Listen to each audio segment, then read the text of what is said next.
good friend, Geoff Ledford.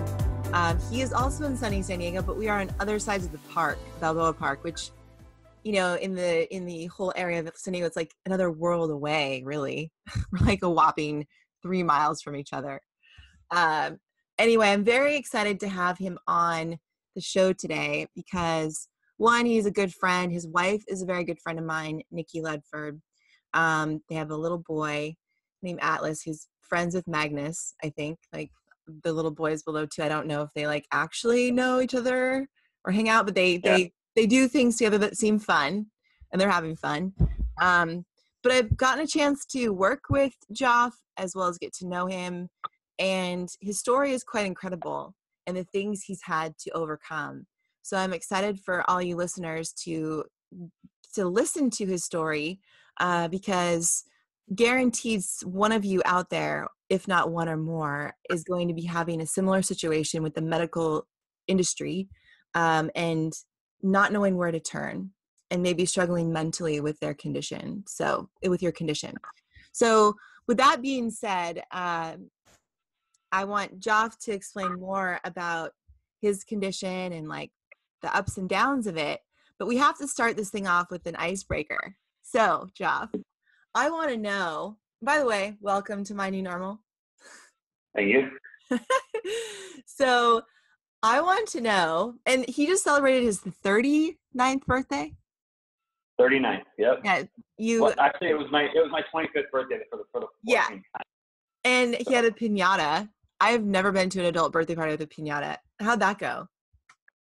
The piñata was good. We let all the kids like have a whack at it, and then we let a couple of the adults hit it, and it was pretty good. Yeah. That's awesome. Okay, so I want to know, so Atlas and Magnus are friends. I've had some pretty epic stories being a new mom with Magnus, but I want to know the most epic story you've had being like the dad moment, like the epic dad moment with Atlas since he's born. Maybe it could be like, I don't know if I can pick out like one epic dad moment in the past. Like, I mean, it's been 2 years now, and that's been like a ton of the little moments scattered out. But I can tell you one from last week. Okay. That was really awesome. So this actually kind of ties in with my whole story because, like I kind of like just going through like everything that I've gone through. Like I just kind of got sick of. I just kind of hit a point where I was like, I'm sick of like doing everything like planning for the future. Like in this particular example, like I'm driving a super practical little gas efficient Honda that's like a tool, but I don't really like it. And so like it's a good investment. It's super reliable. It's very practical. It like we aren't going to be spending money on it. It's good for the future, like planning, like kicking the can down the road for this like future that eventually is going to maybe get here. But, you know, in the meantime, like you're not really like enjoying life that much, or at least I wasn't enjoying my car around that, enjoying driving my car around that much. And so when everything went down with my health, it was just like, started making some changes. And one of those changes was I bought a big impractical 1972 Jeep Wagoneer. They get terrible mileage. It's horribly unreliable. But since I work from home now, like that isn't really too big of a deal. And I love it. Like I love working on the car. It's super fun. But it terrified Atlas. Like it's loud. It's super loud. It's super big. And every time I turned it on, I mean, like when you guys were over here, like when I was showing Pear the car, like I turned it on and Atlas freaked out. And he was just like, it's loud, turn it off.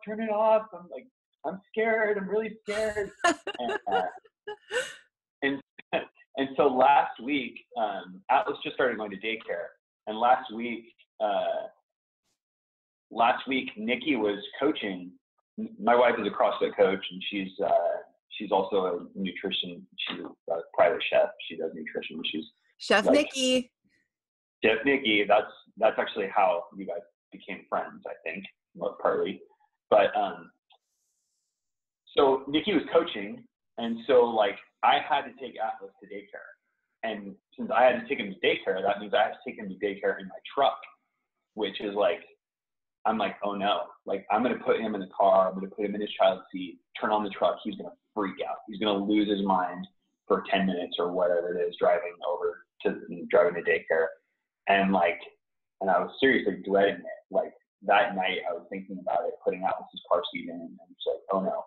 And so like kind of that highlight dad moment was I put Atlas, well, first of all, I turned on the truck and let it warm up, because if you don't let it warm up and you try to drive it, it dies because it's impractical and it's awesome. I let it warm up, turned off the engine, went and put Atlas in the car seat, and was like, all right, buddy, we're going to go. Do you want me to roll down the back window? He said, yeah. So I fired it up, and he was just totally mellow, totally comfortable with the whole ride over there. And then like the highlight was when Nikki went to pick him up that night. She was like, okay, buddy, you ready to go? And he looked at Nikki, he was like, I want to ride in Dad's truck. Yay. Like, yes, that's my son. That's awesome. That's so great. That is awesome. That was like the highlight dad moment. That's awesome. I love it. Yeah, I like the whole story of just getting the truck too. Like, life is short, man. Enjoy it. Yeah, like planning for the future, it gets really old. Like, it's nice to be in the moment, and I'm a big fan of doing what you love. Like, doing what you love, purchasing things you love, not that you like, maybe purchasing things you need, right? But not just what you like, but what you love. Like, I only put things up. People will send me things from travels. Family will send me things from travels. And hopefully, if they're listening, great. Just, I don't put them up because I don't love them. It's like, I only put stuff up in my house that I love, that I have created, or that I like want, not just because someone sent me something, am I going to put it up? Or, so I think it's, I think that's awesome. And I can totally see Atlas. So cute. So now you guys have some bonding time in the truck. Yes, absolutely. And like, he'll come out and talk to me like while I'm working on it. And then like this weekend, like another highlight moment, like he came out like into my office and was just like, I think I was working, and he was like, Dad, I want to watch baseball. Turn on baseball. And I was just like, okay. Yeah. And he sat in my lap for like half an hour and we watched part of the Yankees game. That's so great. Yeah, that's right. That's awesome.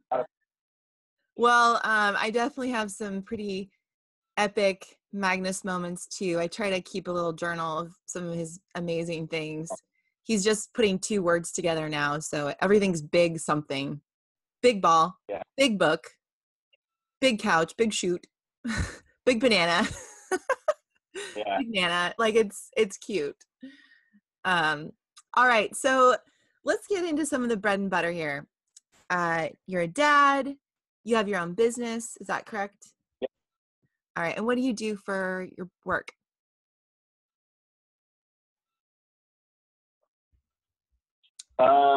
So I kind of have a unique background in that I do copywriting, and I've like last year I wrote I wrote the majority of Southwest Airlines annual report. But then I also went back to school I actually started at school again the evening of my 30th birthday. And I have a degree in industrial design, and part of that was learning how to do graphic design, thinking about building brands, and all that blah, blah, blah. And that's actually kind of a part of my story that I think we're going to cover, going back to school. Yeah. But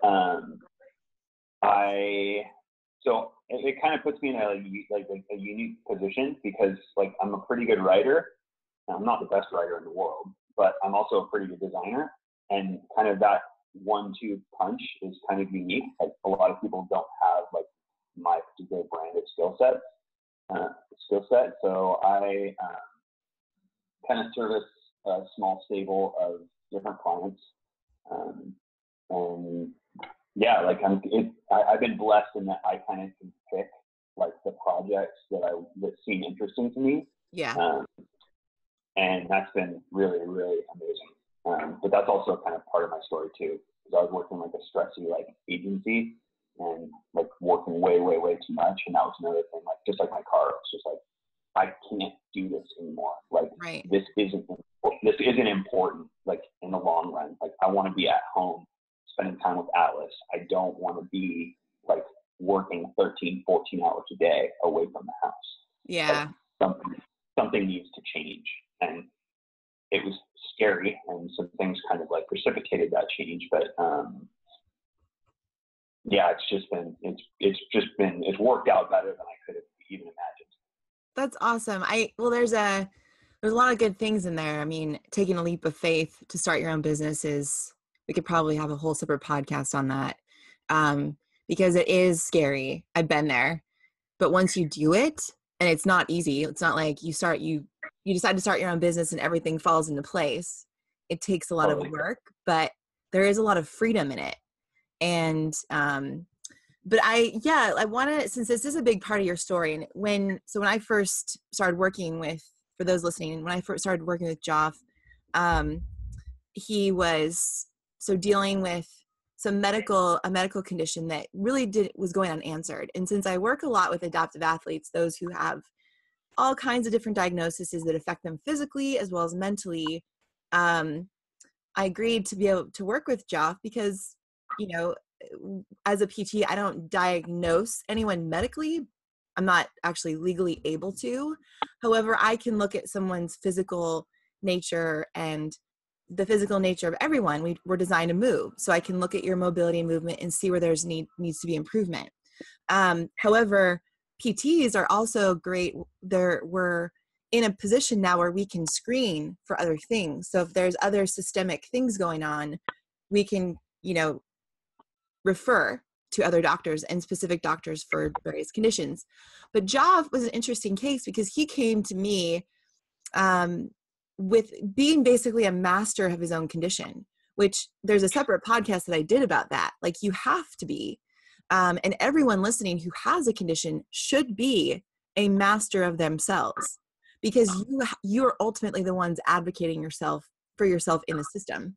But I want to go back to like when, Geoff, so you talked about being in school.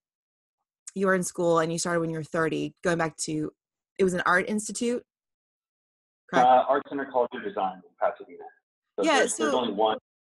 Yeah, there's only one art center, and there's tons of art institutes. Okay, all right. So if you can talk a little bit about like that, when you went to school and when you started to feel this condition that you sought answers for started to happen. Yeah. Well, let's see. So a little bit of background. Like, when I through my 20s, I was living at the beach, and everybody is living like we win. Teresa and I win because we live in the best city in the world. And I was surfing every day. And San Diego's just really active. I was working out. I was part of a CrossFit gym. I had an old bike that I would ride all over town all the time. Just like, I wasn't like the strongest dude. I wasn't going to like the games and win like events or anything, but like I was kind of just like really in shape, and I felt like my body never hampered me from doing anything that I wanted to do. It was like, hey, I'm going to go out and surf, and the waves are really big right now, and like I don't even think about it. I'm just going to go paddle into the biggest wave that I can catch and stand up and surf. I wasn't ever like the best surfer in the world either, but like I just really enjoyed being active. And then I went back to school. As I said, I went to this college up in Pasadena that it's one of the best design schools in the United States. Like, it's always in the like top 3 design schools in the U.S. And it's really, really, really freaking hard. Like, I would go 2-3 nights in a row without even sleeping, like not even taking a nap, and just working and working and working and working. And it's like the school is year round too. You don't ever get like summers off. You go 14 weeks on and then a couple weeks off, and then 14 weeks on and a couple weeks off. And those couple weeks off, like the first 2 or 3 days, probably you're asleep because you're so wrecked. Like, people, this is like, it's like a systemic problem. Like, every term at that school, people fall asleep in their cars behind the wheel and like crash because they're so tired. And like, the thing is, like, when you're like in this pool and you're competing with everybody, that like everybody's really talented. You have to be good in order to even get admitted there. And you're all taking the same classes and you're all roughly like the same amount of talent. The only thing that you can do to differentiate yourself is to spend more time working on your projects. Like, I'm going to throw more time at this. Right. And it's just like, well, something has to give. What's going to give? Well, your nutrition suffers. Yeah. And then you don't stop. Like, you start to think of like, okay, well, I got 6 hours of sleep last night. Well, I got 4 hours of sleep last night, but I had 2 cups of coffee. My cup of coffee is roughly 1 hour of sleep. So I actually got about 6 hours, which is just like an insane way of thinking. It sucks. Yeah. But like toward the end of school, like, it's kind of like law school where like you go in and they hit you really, really hard and they just grind you into a pulp. And then slowly, like, the work kind of tapers off and you start to find yourself again. And like, I mean, you mentioned emotional health. I was a complete mess by the end of that school. Like, it was so hard because not only are you like doing all this work, but you're also isolated. Like, you thought you can't hang out with friends because you don't have time. And so I started like trying to like go back and work out again. And one day I was at this gym, CrossFit High Voltage in Burbank. It was where my wife was going to work out a lot, and I started trying to go back and working out a little bit. And she was like, why are you doing your squats like that? Like, you're squatting with your right leg. Like, are you doing pistol squats? Like, what are you doing?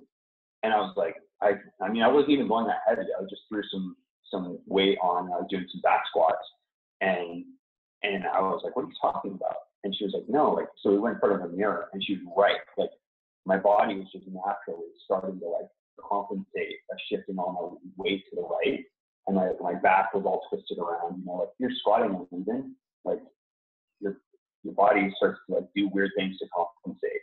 And so that was kind of the first indication to me that like, okay, something's going on. But I just figured, like, you know what? It's just because I'm out of shape. It's just because I'm sitting at a desk working all day. Like, gradually, like, when I get out of this place, when I graduate, like, I'll start working out again, and I'll just go back to like how I was before school. And eventually, I graduated, and Nikki and I like kept working out, and just like nothing was making a difference. Like, my left leg, it was, and it still is, like, just really, really atrophied, and it kind of just wasn't getting any stronger.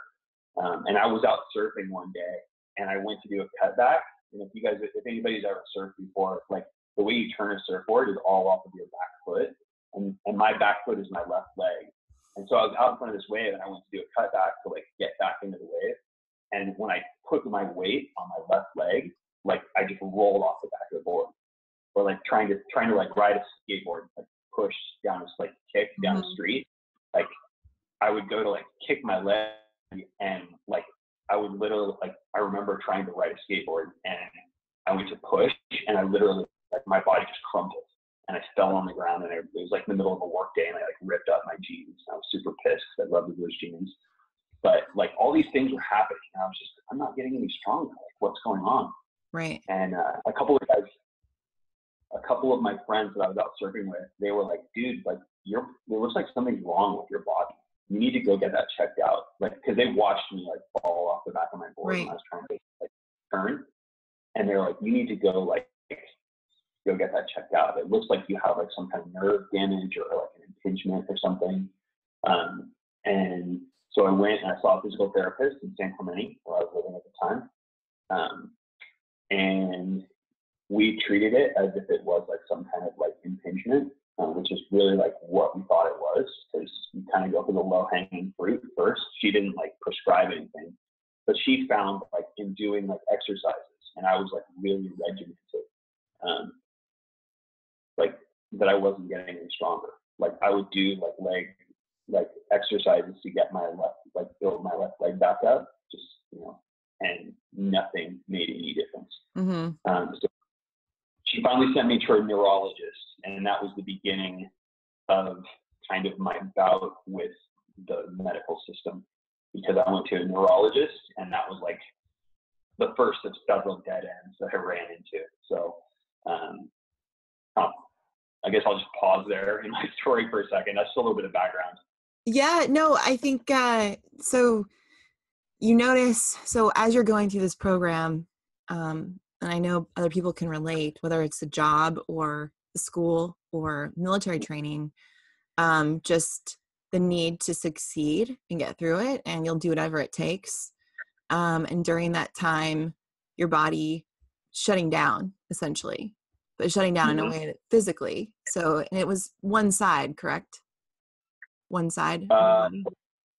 Yeah, I really noticed it. Like, I still have like the most pronounced symptoms in my left leg and my left quad specifically. Yeah. It's really where like things started to break down. Yeah. So after you got treated for impingement, which it wasn't impingement because you would be getting stronger if it just was impingement, you sought out neurologist and sounds like in talking to you before, an immunologist too, rheumatologist, like lots of different doctors. Yeah, I went and saw a lot of different doctors. I think I've been to 4 different neurologists now. Okay. No, 5 now. Because I've been to a lot of different doctors. I tried the Eastern medicine route. I tried tons and tons of different stuff.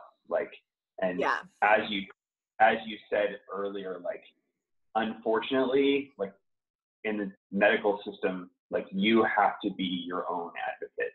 And that was really frustrating, but that was something that, like, I learned by trial and error. Like, if you aren't your expert and you aren't your own biggest advocate, like, the medical system isn't gonna help you at all. Because what did you learn? So tell me, what did you learn about your condition on your own that you had to advocate for yourself with? Let's see. So I think I should probably like tell the rest of maybe just catch everyone up to speed. Sure. So I went to a neurologist. He diagnosed me as having a problem in my L4 vertebrae and sent me to an MRI, the first of many MRIs I've had. And they didn't find anything. Like, my back looked fine. And then I went back to his office and he said, well, that's interesting. But I still think it's an L4 vertebrae. Your condition is, what is the word that they always use? Idiopathic? Idiopathic. So they don't really know how it happened. Yeah. Yeah, that's like what doctor speak for like beats the hell out of me. And you're like, oh, okay, it's idiopathic, great. So right. Not helpful. I went to not helpful at all. I went to another neurologist. He kind of did something very pretty similar. And these are all like highly regarded specialists that I was going to. And then I went to another neurologist. I ended up having hip surgery because they thought like, oh, well, maybe this is a problem with the joint. Had to fight the insurance company about that. Insurance is another just debacle that I don't even want to go into right now, but they suck. And then finally I just like threw my hands up and I was just like, nobody can tell me what's wrong with me. I don't know what the hell is going on. And then I started a new job, and they, through my health insurance, I went in for like, I became part of the Kaiser system. And some people are down on Kaiser, and I've actually had a great experience with them. And the reason I've had it, like, if you go see a specialist and they don't have any incentive to like really figure out what's wrong with you, they're just gonna like do what they know how to do best and then take your money and then send you out the door. And that was my experience multiple times with multiple specialists. Oh, go see an MRI. And every time you're doing this, like, you're getting dinged for like usually thousands of dollars. And then I went into Kaiser and I saw like my specialist, like my general doctor, and he was just like, what's wrong with your leg? And I was like, oh, it's just nothing. Like, I've had it looked at by specialists. Nobody knows what it is. And he was just like, well, I want you to go see like our neurologist, and I want you to get care with us. And so they kind of like really started to try to get to the bottom of it. And it's just like everything else with in the medical industry, if you follow the trail of dollars, they'll figure out like what's going on. Right. And Kaiser, like, they had an incentive to try to figure out what's wrong with me because I'm still pretty young. And it's like, for them, it made sense financially to try to figure out what was wrong with me so they could treat it. So I've had every genetic test possible. I've had crazy, like, experimental treatments. I'm basically like $1 million man right now, like walking around. I've had so much freaking medical care. Basically what it came down to is they think that I have some kind of like muscular dystrophy or muscle disease. Mm-hmm. They did a muscle biopsy, and they did a muscle biopsy in like some good muscle tissue or muscle tissue that wasn't, not my left leg. And they looked at it under a microscope, and they sent it off to like second and third opinions. Mm-hmm. And what it is just that my muscle fibers are breaking down, and they don't know why. Nobody knows why. Like, it looks like my muscle tissue. If you look at it under a microscope, it looks like a sweater that a moth is eating holes in. And normal muscle fiber doesn't look like that. So did you so that you got the right leg done? Did you get the left leg done too? Was it the same? No, I got the right leg done because they said like, okay, if this is just like an impingement or whatever, like your right leg will look normal. But when my right leg, they looked at it, they were like, okay, this doesn't look normal. This is a condition that like it is all over your body, and for some reason it's affecting itself most in the left leg, but like that's just where the dam is breaking through first. Okay. And eventually, like, so like muscular dystrophy or muscle disease or whatever, like there are tons of them. Yeah. It's like saying like I have cancer. It's like, right. well, which kind? They're not all the same. And whatever I have is not something normal. Right.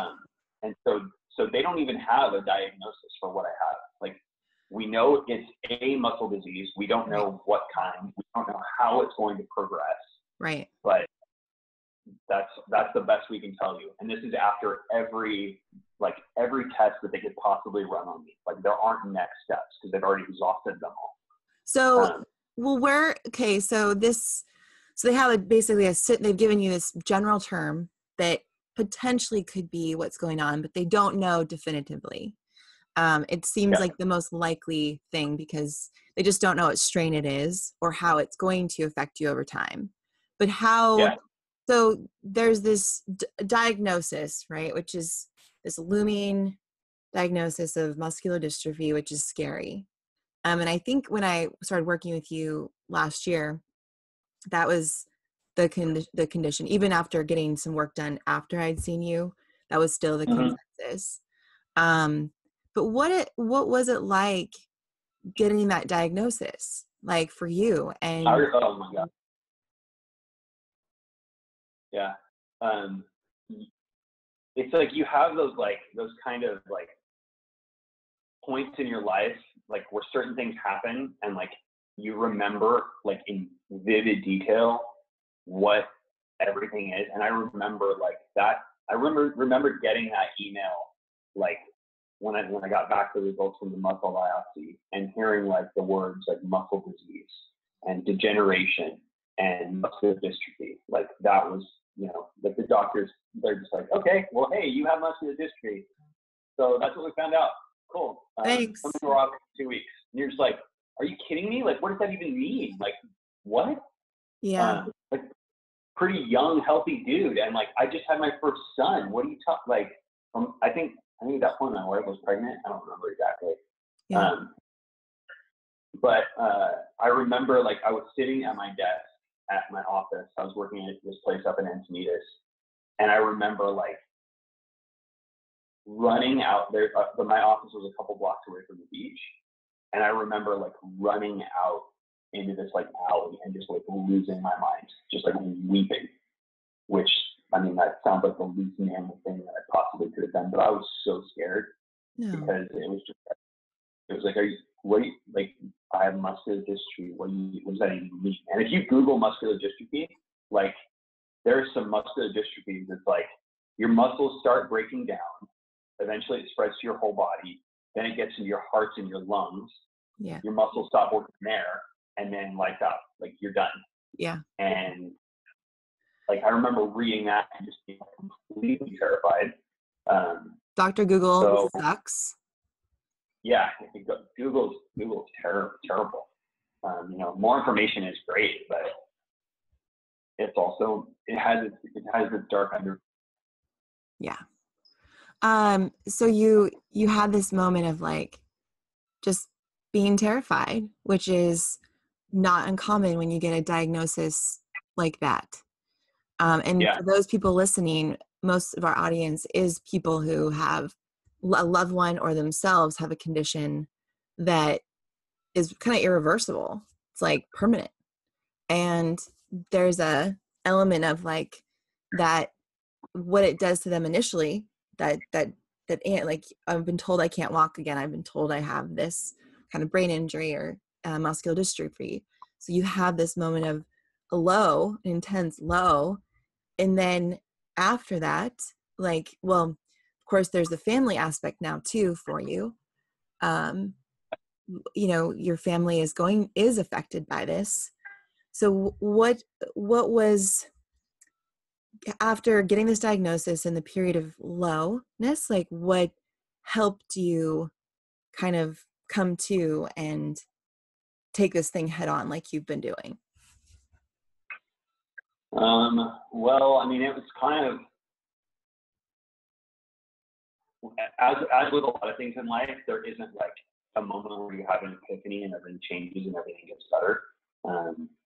No, working back to where I am has been like a slow process. It's taken a lot. Like, there's working with you. There's been making a lot of other changes in my life, like buying that stupid car and like starting to work from home and putting more strict boundaries on, like, I'm not going to stay up and work until 10, 11, 1 o'clock in the morning anymore. Like, I'm going to go out and walk my dog every day. I'm going to spend more time playing with my son. Like, all those things kind of help contribute. And it's funny because there's a guy that I met in treatment. They gave me this experimental treatment, which is basically like they're infusing your body with they're infusing your system with antibodies. And nobody really knows exactly how it works, but the idea was, like, since we don't know that this is actually a muscle disease because we don't have a firm diagnosis, maybe this is an autoimmune condition. So we'll just treat your immune system and we'll just flood it with all these antibodies. And so I did that for 6 months. At the end of the 6 months,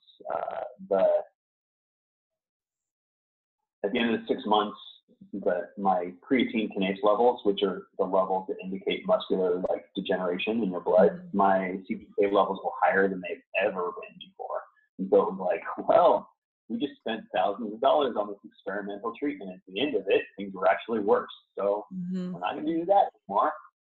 But there was a guy that I met. We would sit and talk together while we were just sitting there, like having our bodies pumped full of this stuff. Yeah.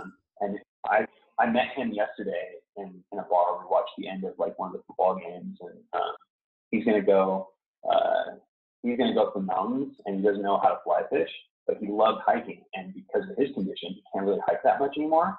And so I let him borrow my fly fishing setups. And I was like, dude, if you love the mountains, this would be a really good thing for you to do. Here, try fly fishing. So we went and we met up and we watched the end of the game, and we went out in the parking lot, and I like set up the pole and like the whole setup, and showed him how to cast, and we were talking about it, and it's just like, it's amazing how facing like a condition like this, not that it makes you like more enlightened, but it just snaps everything into perspective.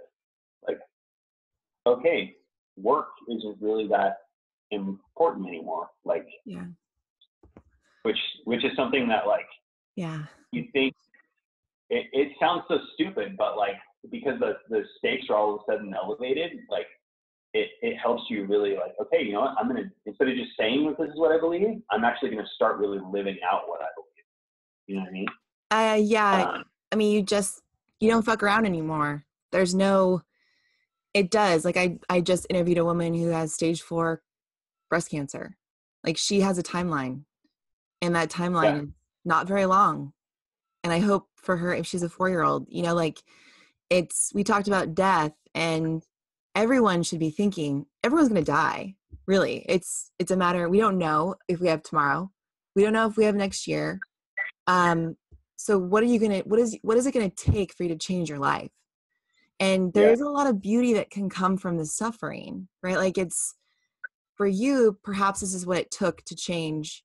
And hopefully the condition stays level, which it can. Yeah. I like, for everybody that's listening, like, I don't want to make it sound like I have this, like, whatever my condition is, it's probably something that's pretty slow moving because it manifested way later in my life. Yeah. Was it kicked off by Art Center, or was it just something that was just in my body and was going to come out? Right. Like, who even knows? Right. But I don't want to make it sound like, oh, I'm going to die tomorrow. That isn't the perspective that I have at all. Yeah. I'm probably around for a long time, but like, I'm never going to be the athlete that I was before this came up. So I don't want to make it sound like, oh, I'm living my life as if I'm going to die, because I'm not. Oh, well, actually, you know, Geoff, you brought up something. So based on and there's a guy, I'm in my garage, everyone. So there's a guy weed whacking right outside, which is perfect timing. But I think there's a message there of we all will die at some point. Yeah. We all will die. And what you said was beautiful. Like, you're changing your life to what you needed it to be. Like, not working as much, more time, like your values become so much more pronounced. So what I'm challenging the listeners is, what will it take for them to make those necessary changes? Because for me, like, I do talk a lot, and my messaging is a lot about valuing your time. Your time is the most precious commodity you have, so don't fuck with it. And really be mindful of who you spend it with, how you spend it. And I am not proud of working late nights when really there's no emergency to what I'm doing. And there's no real need. So I think you touched upon some things important, like you're doing things that make you happy and that are necessary for you to be healthy and happy with your family. Mm-hmm.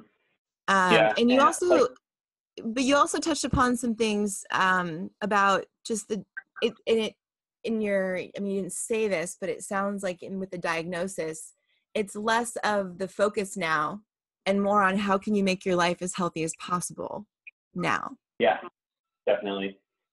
I think that's like a good point, I think, because there are some people that could hear like, oh, well, I'm just going to die, so I'm just going to go out and be as reckless as I possibly can be. And that's really like, I don't know, I would question that kind of behavior, because it's like, you're not focused on being healthy. You're focused on being selfish, I think. Right. And that's right. And that's actually that's a really good point. I mean, most people that are listening to, they know someone, a loved one potentially, or themselves have a permanent condition.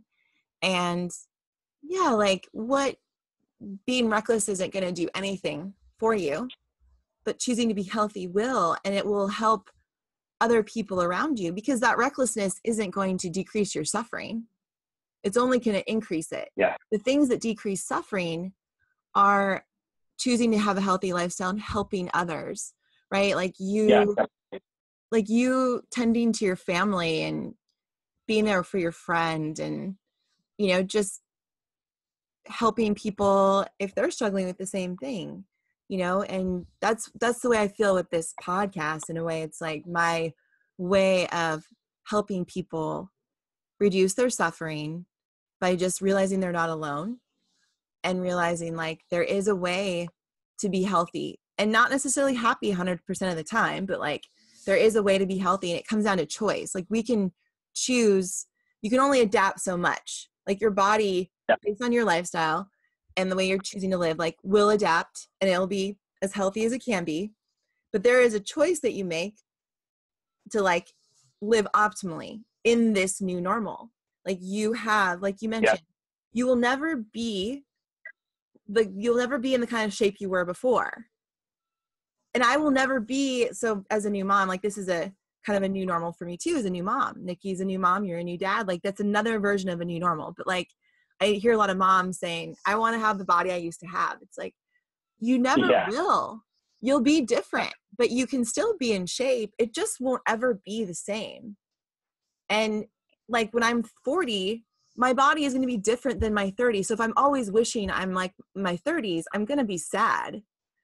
Right? Like I it's going to make me always want something I don't have. And like you hit on a point, like being okay with where you're at right now and being in as best shape as you can be right now is actually what can create happiness in your life.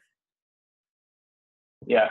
I remember like I was working out last week. I was in the gym and like I was doing some like overhead presses, and I remember just thinking like, dude, I think my Nikki was next to me, and I was like, I can't believe that I'm doing this little weight. Like, look at this. Like, I have the bar and a couple weights on it, but like, I'm not pressing very much. And Nikki said, Nikki has just been like kind of a beacon of light and strength for me in a lot of ways through this. And that she said, like, is it challenging? Is it pushing you? Like, and I said, yeah, it's hard. You know, it's hard to lift this much weight. And she was like, well, then you're getting stronger, and that's like exactly where you need to be right now. And I think that's a really healthy like perspective and mindset to have for in this kind of condition, or even if you're not, like, yeah, that's probably where you should be. Yeah, what is the stimulus for you, right? If you're always looking over your shoulder at others, it's like, is this challenging? And strength is so much more than just the physical. It's like you put yourself into a training environment. You chose that. You chose to challenge yourself. And the way you think about this turn of events, this weight, the way your life is in your cells. The way you think is permeating your cells through chemical, like hormones, neurotransmitters. Like it's the way we think does affect us, our body, our physical body. So the more you just like take those little steps, it's not like a big thing that changes all of a sudden in one day. It's like, I'm in the gym and I'm lifting this weight and I'm doing the best I can. And this is great. Yeah. And I'm sure not every day is like that. But no, it isn't. But you know, like to your point, like I think that health is so much more than just like how your physical body is or how much how much weight you can lift. And at least for me, like this has really like it's forced so many changes in so many areas. Like I was talking to another friend about it. Like, you know, I've always like faith has always been like a component of my life. And this has like given me almost like the permission to be like, all right, I've always said like, this is what I believe. And now I have the ability, like I'm done waiting to actually live out the things that I say that I believe. Like I'm actually really going to do it. Like when I say this is what I believe and I lay my head down at night, it's like I wasn't perfect, but I actually lived that out today. And then the other thing that it's done is like it's slowed. I think that we just live too fast. Like if your schedule is stacked so full that you don't have a minute to stop. Like I was talking about like going and meeting that guy and watching him into that game and then going out and practicing casting flies in a parking lot yesterday.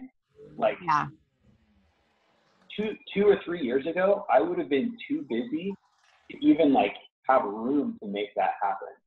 And like, the fact that I got to go like this guy's scared just like me, and he's a little bit older than me, but like just making space to like invest in other people and have those friendships. I mean, regardless of like what's gonna come out of it, like we're all people, and if your life is stacked so full and your schedule is stacked so full that like you don't have time to connect with other people or realize that like other people have things that are going on, like that woman that has cancer that you were just talking about. Like a lot of times other people have worse stuff going on than you do. And like, rather than thinking about yourself, like if you don't have time to be like, I'm going to invest in someone else for a change. I'm not just going to think about myself. How can I help this person? Like, then schedule is that full, then like it was a big lesson to me. Like then you're not living life very well, and that's something that I had to face. Right. I think that's a really important lesson, Geoff. Like I'm working on that in my own life. Like it is so easy to jam pack my days. And the thing that's always on my mind is slow down, slow down, make room for those I care about, make sure to connect, make them a priority. But it is amazing how quickly technology and the need to be online can affect that. And like I've had to learn and put up boundaries around how I spend my time on my phone, doing this, just be on my computer in general, because when you open up an email or your phone, there's text messages, emails, people wanting things. And it's like, yeah, I run a business, but I also need to really learn to disconnect. And I'm slowly but surely doing that more and more. But life, it can go very fast. And like, if you can be more present and actually try to work to help others, like you did with your friend, or connecting with someone who you know is suffering, it really can help you like a tremendous amount, like more than you ever thought. Like, yes, it's going to help the friend, but I oftentimes get so much more out of it than I give. And not that I'm asking for that, but it's just like that I've suffered with depression and anxiety, and like I know that my thoughts now are not who I am when I'm in those low periods. They're not me. But the way that helps me get out of it, even if it's on a daily basis, like if I'm in a low state for a month or two, sometimes it's been that way. Thankfully not as of this year, but like before, it's been a month or two at a time. And whenever I give to someone else, or whenever I do, whether it's volunteer work or just spending my time with my patients, like that really helps me. Because I don't want to be in that low state, but it's like the one thing that helps me get away from those thoughts is helping others. And it sounds like you're on that path too. Just like you're realizing this is the most important thing: family, relationships, giving back. And life is short, so spend the time now, because at the end of your life, you don't want to look back and say, yeah, I wish I did more of this. Like I think about that a lot. Like if I am actually on a deathbed one day, I don't want to look back and be like, man, I really screwed myself. I worked too much. Nobody's going to wish they worked too much. Or like, I wish I had spent more time on social media. Right. Like nobody. Yeah, says nobody. But where do people spend the majority of their time? Yeah. Right. So their actions speak louder than their words. And that's something that I very much have a push and pull at that with my online work. It's like, man, I need that disconnect, but I know how powerful it can be. So it's a boundaries where I put my power into things, where I put my time. So anyway, sorry about this weed whacker, everyone. It's just part of it. It's part of living in a downtown neighborhood in San Diego. It's real. This is real life. This is real life. It's not like a studio. Too bad you don't see my cat in the background sleeping. But I think your story, Geoff, and what you're doing with your life right now is extremely powerful. You are not defined by your diagnosis. If anything, it's giving you power to change the important things in your life. And I think that is a super important lesson for everyone listening. And I want to kind of wrap things up here, I want to ask you what a new normal in your day looks like. Like, well, what does your new normal look like on a daily basis? Like, how do you wake up? What do you do? Like, literally a typical day. Let's see. Like, the new normal is, first of all, that's like a moving target, I think. Sure. Yeah. It's given me the freedom. Let's see. How do I even begin to answer this? I can tell you once a week on Tuesdays, Nikki has some clients that she cooks for most of the day on Tuesday. Yeah. And so on Tuesdays, every Tuesday, I watch I watch my son all day. And we go to the park and we hang out, and like every week I spend the morning cooking him like usually blueberry pancakes, gluten-free blueberry pancakes for everybody listening, because gluten is a cardinal sin in my house. Even though pizza is delicious and bread is delicious, my wife is not down with it. And then so like that, you know, that's a change. That's a really big change. Yeah. Even like a year and a half or 2 years ago, like, what did Tuesday mean? Tuesday meant waking up at 6:30, you know, slamming some coffee, hopefully eating some breakfast, driving into Old Town, jumping on the train, riding the train up to Encinitas, probably working on the train because I had clients that expected stuff every morning by 8:30. Then getting to the office, like working, maybe going on, like if a coffee break is a highlight of your day, like things are off. you right. know? And okay, so you get to hang out with Atlas all day on Tuesdays now. So awesome. But yeah, Tuesday. Sorry, like that's like one like very like tangible thing. That's like the new normal for me. Tuesdays, I spend the day with my son. I love it. The rest of the days, like it's like getting up, working for myself, having the power when I'm really, really run down to just be like, you know what, I'm exhausted right now. I had a hard workout, and or I didn't get a good night's sleep or whatever. And like having the freedom and the power and the ability to just be like, you know what, I'm gonna push, like take my foot off the accelerator a little bit. Yeah. And that's been a really hard lesson for me, because the way I lived my life before was like, I'm just gonna mash that stuff to the floor and keep it just completely pegged 100% of the time. And it's like, well, my body was like literally falling apart. So right. that's been a new normal. So you get, so on Tuesdays you get to do the whole nap thing with Atlas and making lunch and baby talk, toddlers and their things. He's actually got a really good vocabulary. It's awesome. And so Nikki usually gets home in the evening, or do you make dinner too that evening since she's away? On Tuesdays or on Tuesdays? Usually Atlas will go down for a nap, and we got super fortunate. He usually naps like 3 hours or sometimes even 4 hours. So we'll go to the park.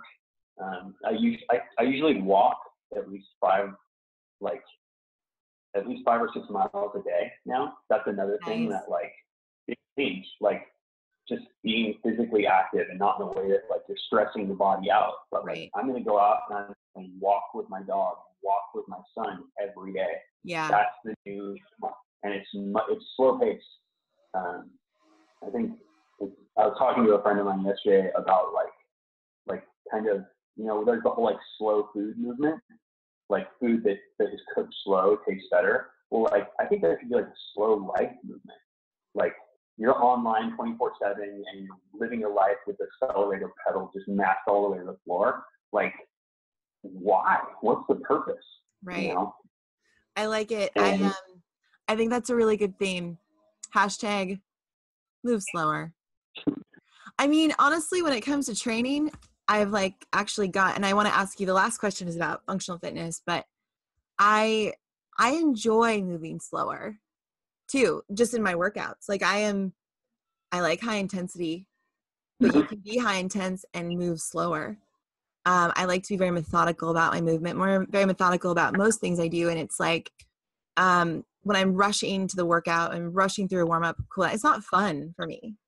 So I'd rather like, I can move fast at times for the Metcon piece, but like I do enjoy the patience it takes to like really get a good rep in. You know, if my first rep looks like my 50th rep, that's a good thing because my body will be more efficient that way. It won't break down as fast. So moving slower, just in general, I think is a good theme. I think it's a good theme, but I have to throw a caveat in there. Like some people that are like, and this isn't judgmental at all, but like slow life, like and living intentionally, like I think it's like an intentional slowness, just like slowness for the sake of like slothfulness, like I'm just gonna eat pizza and lay on the couch and just unwind. Sure. If you don't have, I can see how that would be like detrimental as well. And so I just want to make it really clear, like I'm not advocating for just kind of just hanging out. It's more like an intentional slowness. Like, yes, if you're slowing down, are you using that time to like just sit and be with people where they are, whatever they're going through? Or like in your workout, are you just like burning through like, yeah, I'm gonna do this, I'm gonna do that, I'm gonna do that? Like, yeah, I mean, if you're doing a Metcon, that's a really good idea. But if you're doing like strength stuff, like slow it down. Yeah. I think that's a very important message, Geoff. And very clear too. Don't be a sloth. Be intentional. Yeah. Take advantage of and be mindful of your time. Last thing though, we talked about fitness. Like, how has functional fitness been for you in your life at this point? Like, what does it do for you?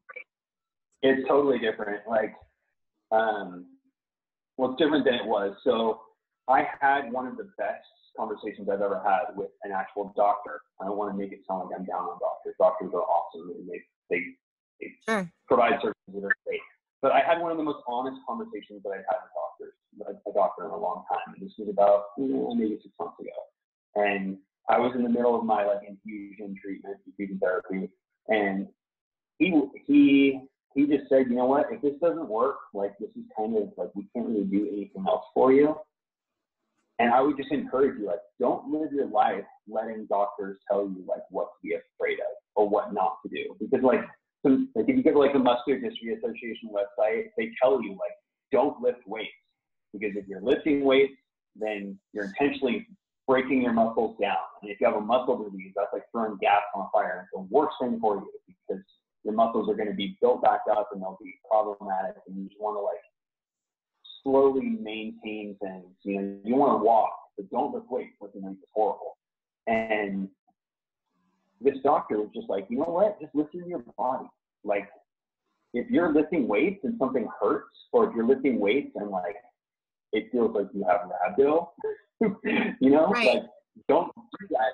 Don't do that again. But if you're lifting weights and you're tired, but it feels good and you feel like it's getting you stronger, like you're your own advocate, but you're also like, you're your best sense of like what your body can handle.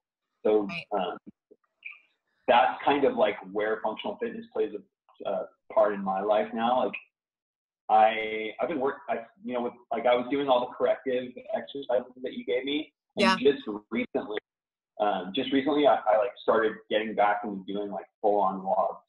Like, and I have to scale a ton of it. Like, if I'm doing burpees now, I'm doing burpees to a box. Right. And I can't do lunge. Like, I just can't do lunges anymore. Lunges are just a complete no-go. Right. So like, maybe I'll do box steps. Right. Or instead of like doing lunges. And, like that's one of the things about functional fitness that I really, really love. Everybody's like, oh, I'm going to do functional fitness. Like, when I put my name up on the whiteboard, I want to have a little RX next to my score. Like, why? What's the point? Yeah.